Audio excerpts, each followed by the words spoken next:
Welcome! In this series of short videos, we will look at topics for the PowerBasic Windows compiler. Today we will look at adding checkboxes to tree controls in your dialogues. This was our application at the end of the last video on tree views. We have a hierarchy of nodes on the left-hand side of the screen, with books, fiction and non-fiction, and child nodes for the names of the books. The application at the moment allows you to click on any individual node and the selected text appears in this text box at the side, so you can select a single node. What we want to do today is we want to add a checkbox on each node in the tree so that you can select more than one node. And then we're going to add a button underneath the text box to allow you to see which nodes have been selected. So let's have a look at the code. The first thing we want to do is to go into our Forms Designer. If we look at the tree control itself, we will see in the styles we took the basic entries. What we're going to do now is we're going to tick the TVS checkboxes. This will automatically allow the tree to have checkboxes on each node. If we OK that, do a quick save, and if we run the code again, we will see that each of the nodes now has a checkbox, which can be ticked or unticked. So that's the first stage of our change put in. Let's go back to the Forms Designer and we'll add in that button. So we'll double click on our button and we'll place a new button underneath the text box.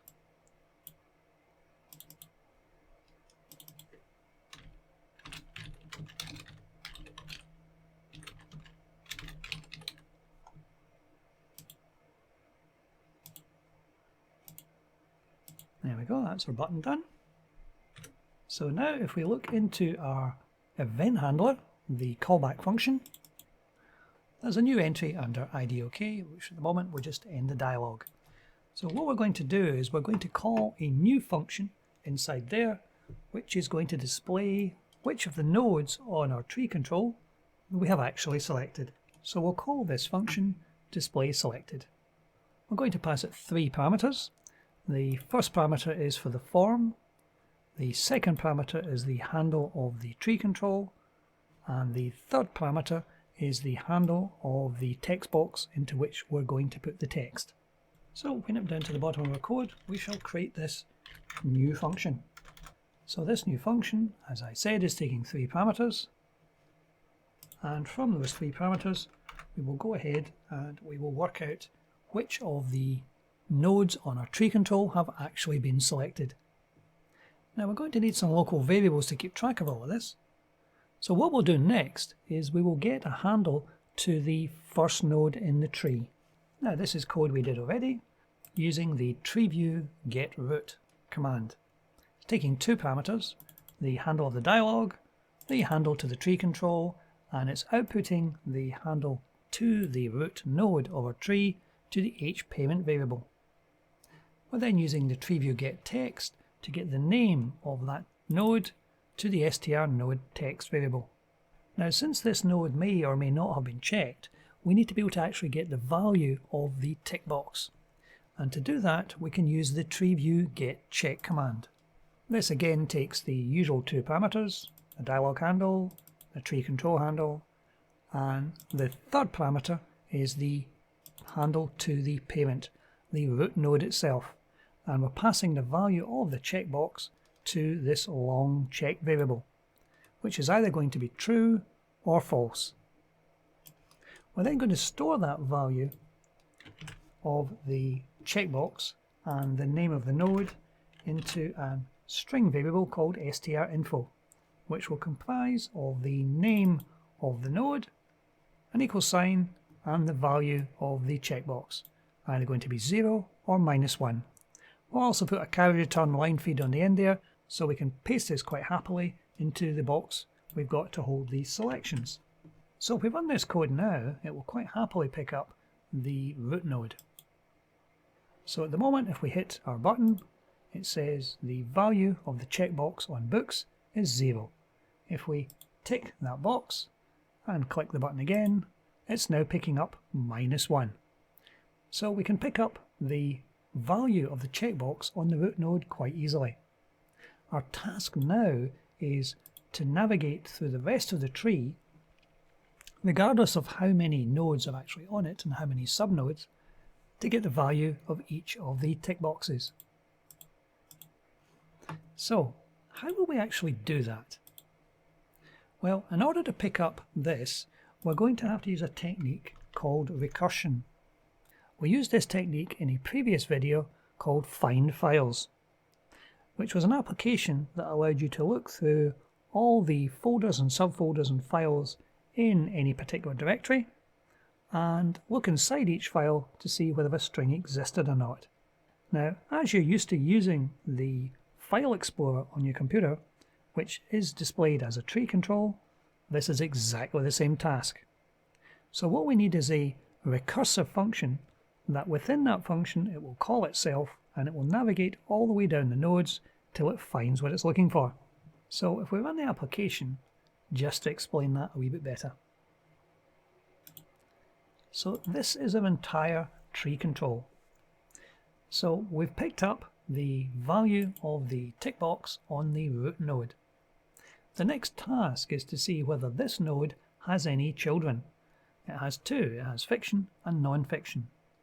And then for each of these child nodes, we need to look to see whether the fiction node has any children of its own. In this case, it has 3.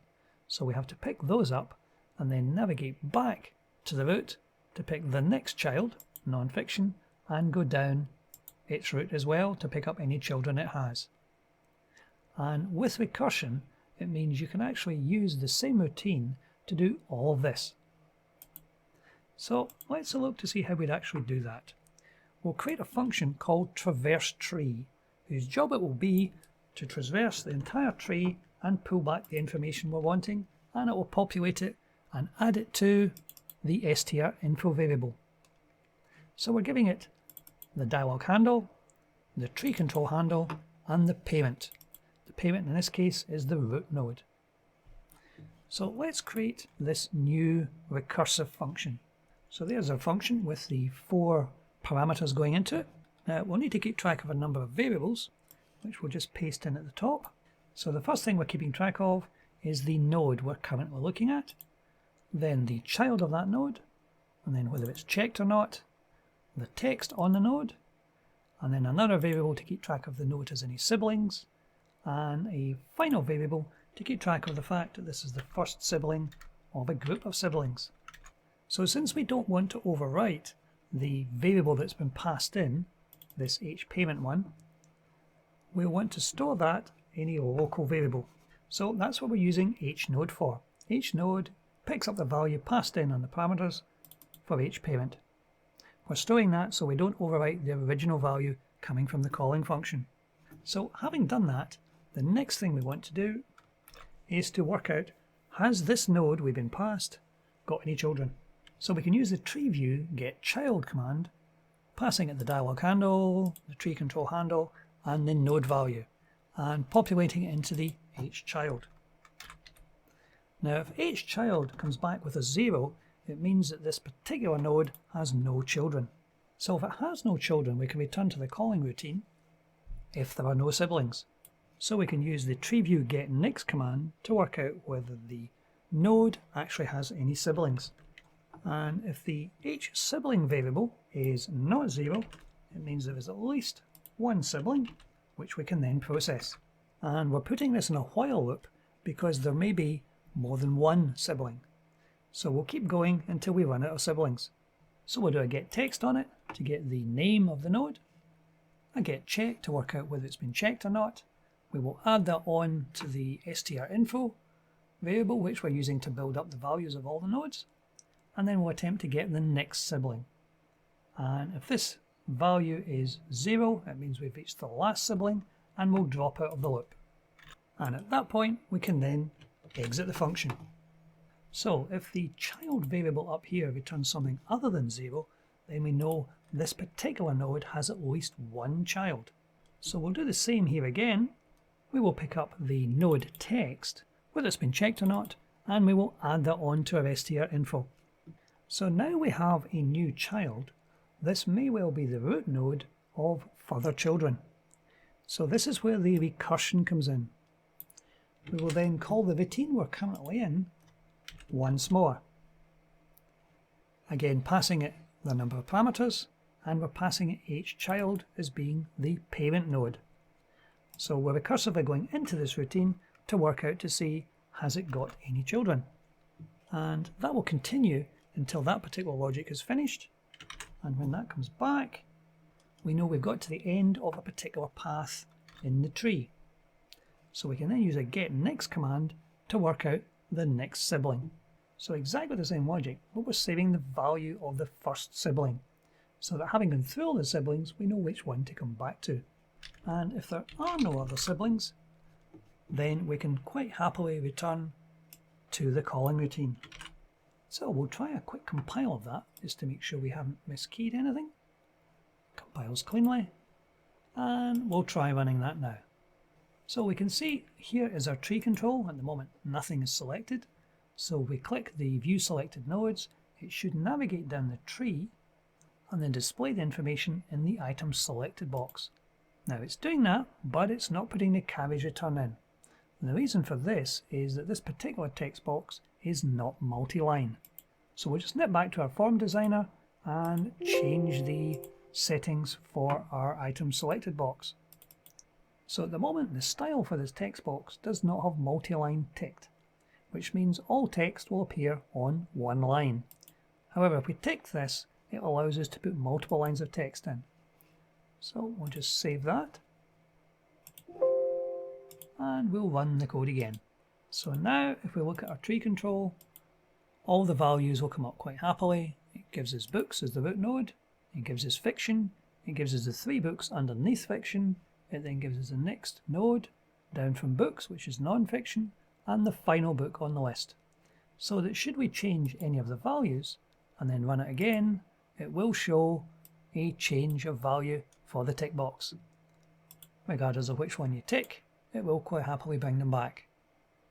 So what we've seen is we can actually generate a tree control with tick boxes. We can multi-select as many of these as you wish, and we can scan the tree to work out which nodes have been selected and which have not. Now the other thing you may want to do when your tree control was originally drawn is to populate the value. In our populate tree view, which actually sets our tree view up, this is what actually generates the information that's in the tree view. And as you'll see, we put our fiction and non-fiction nodes in, and then underneath that we put a number of entries into each of these. So if we look at the add node entry routine, we can see in here this is where we've actually added them. So after the item is actually inserted, I want to put another little section in so we can actually set the default value of some of the tick boxes. Now I want to do this just for the fiction entries. So we're putting a case statement in so that only those are affected. So we're going to use a new command, TreeView set check. This will actually set the value of the control pointed to by each item to either true or false. We can additionally set the node text as bold for these just to highlight them. So if we run our code now and have a look at that, we'll see that the fiction entries are all ticked and the text on each of these ticked ones is actually bold. And when we run our view selected nodes button, we'll see it's quite correctly picking up each of these as being selected. And if we unselect one and click it again, the value goes back to 0. So with the right code, you can quite happily navigate a tree that is very complex. Hopefully this will allow you to make more use of tree view controls. That's it for today. Thank you for watching.